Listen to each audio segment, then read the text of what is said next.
Are you ever confused on like where to look? I'm like, here, there, there. I don't know. I'm gonna try and look at you when I talk, and hopefully it's not distracting.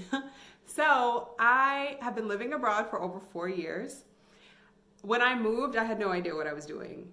This is a lot of the motivation behind why I started the Berlinerin blog when I was in Berlin, because I just felt like the information online was super outdated.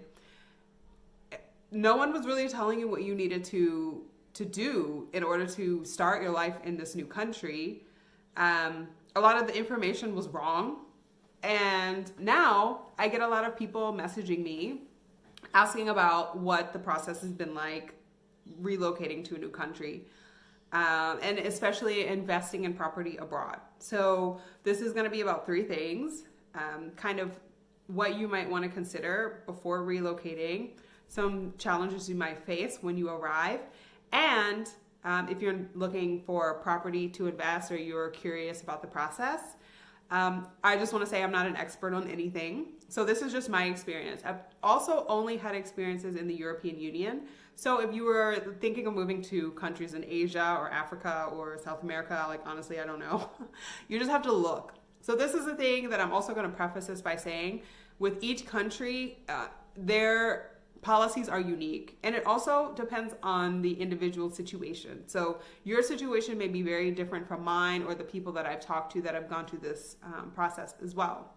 So just, again, like you're going to want to double check, but these are just some general challenges or tips that you might find helpful if you want to relocate, especially with what's going on in the United States. Things are getting really stressful. Oh, only a few more weeks until the election, so we'll see. Fingers crossed. Save democracy. So, when I moved to Berlin, I found it super challenging because I went there bright-eyed, bushy-tailed, showed up on a holiday there, and I was like, I want to apply for my visa, and I handed them all my paperwork, and they were like, no, you're on a tourist visa, so come back when that runs out. And I was like, that doesn't make any sense. I feel like I should be prepared. Feel like I should be doing this process before then. So as a US citizen, when you travel, you have a 90-day tourist visa. So that means that you can go to this country and be there for 90 days without having to register or apply for citizenship or visa or residency or anything. Again, you want to check the country's rules. This is also pre-COVID, so probably none of this stuff makes sense right now, but if you're thinking about long-term, you want to relocate, then these are things that you're going to want to look into. So once your 90-day tourist visa is up, you're going to want to inquire about what kind of visa would be right for you. So many times, countries require you either to have a work contract to show that you have enough income to sustain yourself, so you don't need to apply for a work contract, you just want to live there. Let's say you have your own business and you're working remotely, and all of your filings and your taxes and all of your setup is in the United States, and you don't actually want to work in Spain, you just want to live in Spain while you work remotely.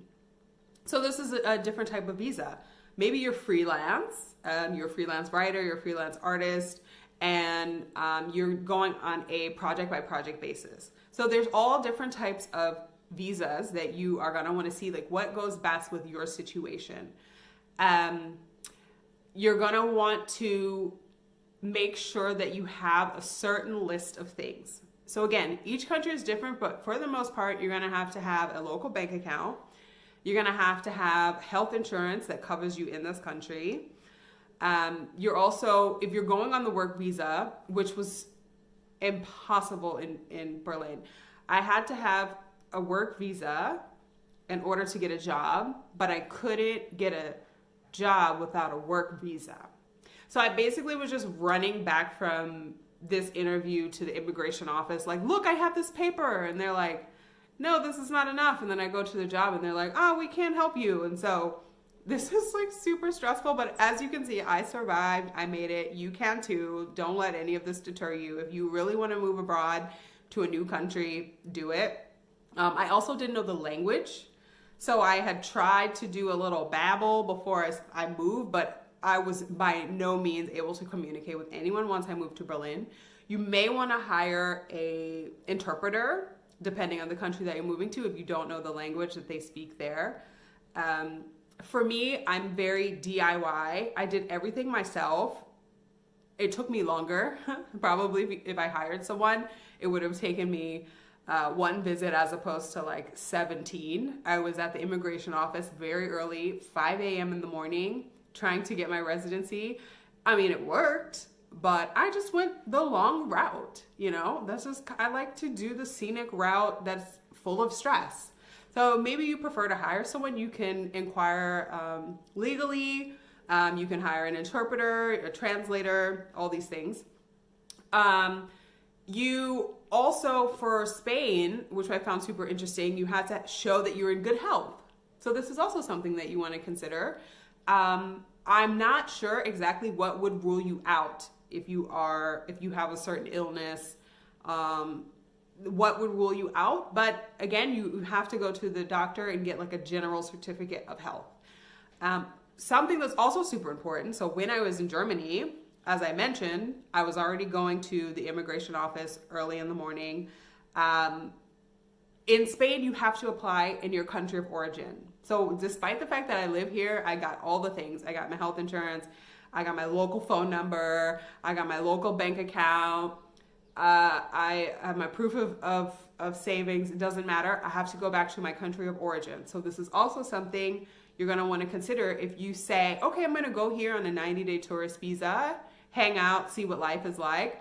You may have to then travel back to the United States or wherever it is that you're from in order to apply for a residency. So those are some things that you might want to consider. Also, just the life there. You want to look at what the cost of living is like. You're going to want to also consider the conversion rate. So let's say you're working from a company in the United States, or you have your own business in the United States, and you are having a certain amount of savings in US dollars. You have to think about the conversion rate of the country that you go to. So I was looking at Mexico and Costa Rica, and it was quite appealing because the US dollar goes further there. It's the opposite with the euro or the pound. So the US dollar, you're going to lose money. So if you think about how much money you need to have for your monthly bills, you're kind of planning out your expenses, you have to also consider the money that you're going to lose converting it from US dollar to euro. There are lots of international banks, but still there's no way around the conversion rate. You have to pay it even if you can find an option that gives you zero transfers. Yes, so this is something that's super important. This will also come into play when you think about buying a house. So look at the community that you're going to be surrounded by. I moved to a super international city. Where I'm living now is not as international. Like there are people from other countries, but more European countries as opposed to people moving from Canada or the United States or different Asian countries like it was in Berlin. And here you're not going to find as many people that speak English. So you're going to want to think about, is it important for me, if you don't already know the language, to learn the language prior to moving? I mean, I'm of course learning the language now. Wherever you go, you're going to want to be able to communicate with local people, but just think about if it's necessary for you to do it prior to moving or if it's something you can invest your time in doing after you move. I really hate Facebook. I want to get rid of Facebook so badly, but I keep it because this is mainly where the groups are that you can reach out to, you can join before you move, just to see the challenges that people are going through that live there. You can ask questions before you move. You can meet people that way once you arrive. So Facebook groups are a great way to really get an inside look into what life is like in the place that you're considering if you don't personally know someone who lives there. So now, investing in property. Again, I'm not an expert. I purchased a property and now I'm talking to you about it. Again, like nothing is impossible. No matter what your financial situation is right now, I believe that you are going to be able to purchase this house if you really want to. I think investing in property is such a good way to get a return on your money. And I say that because even if you are kind of not confident that you're going to stay in this place for the rest of your life, like my friend Marty has a saying, and it's so true, and it touched my heart so much that I say it to myself all the time. You are not a tree, right? So if you purchase a property somewhere, you can rent it out, and that could be another source of income. Or you can sell it, and hopefully, you don't know what the market's going to be like, but eventually you're going to be able to get some return on this property. So don't think like in terms of making this lifelong commitment that you're going to have to stick with. No. If you purchase the property and you decide after 1 year, 2 years, 3 years, actually I don't want to live in this place anymore, you can keep it as a vacation property, you can rent it out, or you can sell it. So just keep that in mind. In Germany, from my experience, it was a bit more challenging to go through a local bank to get a loan. It was really challenging to get a bank account in Germany because I needed to show I had a work contract. I needed to show my identification of residing in Europe, even though I needed a bank account in order to get my residency. So a lot of times you're just really going to feel like you're chasing your tail. But digital banks are great for moving to a new place and setting up your life there. Usually they offer like 0 ATM fees, 0 fees if you travel with the card. But the only thing about digital banks is it's not going to help you to buy a house.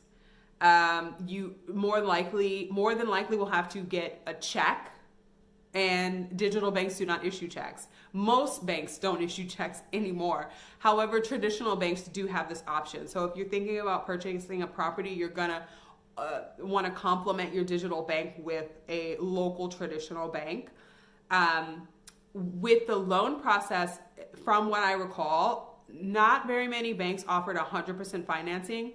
Generally, it was like an 80% financing, and you had to have the other 20%. So again, this conversion rate comes into play if you're thinking about using your funds from the United States or from whatever other currency that you're using. Like, think about, okay, I need to have 20%. I definitely have that, but you're going to lose, I think right now it's like 17 cents for every US dollar. So, you lose 17 cents when you convert it to euro. So think about that. You also were, in my experience, you needed to have a work contract. So if you had a work contract, they used to provide, it was more common to have unlimited work contracts in Berlin and in Germany, but now you're getting more startups, you're getting more of like a transient, short-term, 1-year contract. This is not as sexy for banks, but you're going to want to be out of your probationary period. So you have this contract, let's say it's unlimited, great, looks amazing, but you're also going to be want to consider that you have to be out of your probationary period, which is usually 6 months. So let's say you want to move there and you're banking on buying a house. You're like, I'm just going to rent for a little bit and buy a house. Okay, but you have to be out of this 6-month probationary period for your work contract. If you're freelance, you need to have 3 years of proof of income. So let's say you just started working freelance this year. You're not going to have that 3 years to show, and it's definitely going to be a lot more challenging for you to apply for a loan. In Spain, I have found that they are more friendly. They are more open to expatriates purchasing property here. A lot of people from the UK, France, Russia, Germany buy properties in Spain. So the banking systems, one, they offer you support in other languages than the local language. They also have options, like the bank account that I opened was specifically for people who wanted to purchase a property, but they were from abroad. So I think you're going to have more options for banking. Here in Spain, I also find, at least the area that I'm living in, a lot of banks charge you monthly fees. So again, if you go with a digital bank, you're generally not going to be charged monthly fees. But if you're thinking about buying a property, that's also, if you want to keep this bank account, then you're going to also have to think about the fees that the bank charges you and look into what's best for you. So again, the most important thing is to check where you want to go. Look at their specific guidelines. join Facebook groups to ask people if they have ever been in the same situation and what advice they might be able to provide you, or tips on what life is like there.